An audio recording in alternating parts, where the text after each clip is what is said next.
पुरुषातील असे 4 गुण ज्यामुळे स्त्रियांचं पूर्ण नशीब आणि आयुष्य दोन्ही बदलतं. सगळ्यात महत्त्वाचं म्हणजे एक संयम आणि प्रतिष्ठा हा पुरुषामधला जो एक गुण असतो.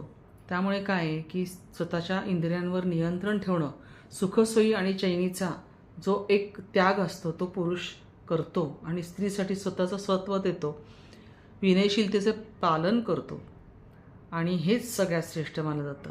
असा पुरुष कठीण काळातसुद्धा अतिशय संयमी राहतो आणि त्यामुळे असा पुरुष महान समजला जातो. आता दुसरं म्हणजे स्त्रियांबद्दलचा आदर. चाणक्यांच्या मते सुद्धा पुरुष आपल्या पत्नीशी एकनिष्ठ असला पाहिजे आणि इतर स्त्रियांना आई किंवा बहीण त्यांनी मानलं पाहिजे. तो पुरुष अत्यंत भाग्यवान आणि सद्गुणी असतो आणि अशा पुरुषाबरोबर स्त्री स्वतःला नेहमीच सुरक्षित समजते. तिसरं म्हणजे जो सुरक्षितता आणि जबाबदारी ह्याचं पालन करतो. त्यामुळे आपल्या पत्नीला मानसिक आणि शारीरिक सुरक्षितता तो देऊ शकतो. कौटुंबिक जबाबदाऱ्यापासून तो पळून जाण्याच्या ऐवजी त्या स्वीकारतो आणि आनंदाने त्या पारसुद्धा पाडतो. आणि चौथं म्हणजे सगळ्यात महत्त्वाचं म्हणजे अहंकार. अहंकाराचा त्याग. जो माणूस ज्ञान आणि यश मिळवूनसुद्धा अहंकारी होत नाही, मी केलं, माझ्यामुळे झालं, मी पैसा कमवून घरात आणतो, मी सगळं करतो, हे मी जे असतं काही पुरुषांमध्ये हे पाहायला मिळतं. तर अशा प्रकारचे जे पुरुष आहेत त्या पुरुषांच्या अहंकारी स्वभावामुळे त्या घरातल्या स्त्रीचं जगणं मुश्किल होतं आणि कठीण होऊन जातं. तर तो अहंकार न बाळगता जो पुरुष ज्ञान आणि यश मिळवूनसुद्धा अहंकारी होत नाही आणि आपल्या जोडीदाराचा आदर करतो, तोच खऱ्या अर्थाने महान असतो.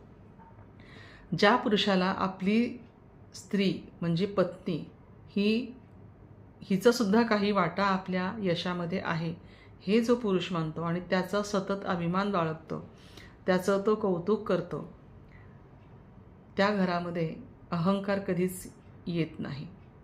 आता माणसांना पारखण्याच्या पद्धती काय आहेत तर चाणक्य म्हणतात त्याग. कठीण काळातसुद्धा तुमच्यासाठी तो किती त्याग करू शकतो, त्याचं चारित्र्य, त्याचं वर्तन, हे विचार चांगले आहेत का हे तो जो बघतो ते आपण पाहिलं पाहिजे. सद्गुण म्हणजे तो दयाळू आणि दानशूर आहे का. आणि चौथं म्हणजे तो आपले घर कसे चालवतो आणि ती चालवण्याची त्याची काम करण्याची पद्धत काय आहे. प्रत्येक घरामध्ये प्रत्येक स्त्रीला तिचा जो पुरुष असतो तो तिला समजून घेणारा आणि तिच्या भावनांना कदर करणारा, तिच्या भावनांची कदर करणारा, तिच्या भावनांना म्हणजे प्रेम देणारा असा पुरुष मिळाला की ती त्या घरची स्त्री सुखी असते. आणि असं म्हणतात जर स्त्री ही घरची लक्ष्मी आहे असं मानलं जातं आणि ती जर सुखी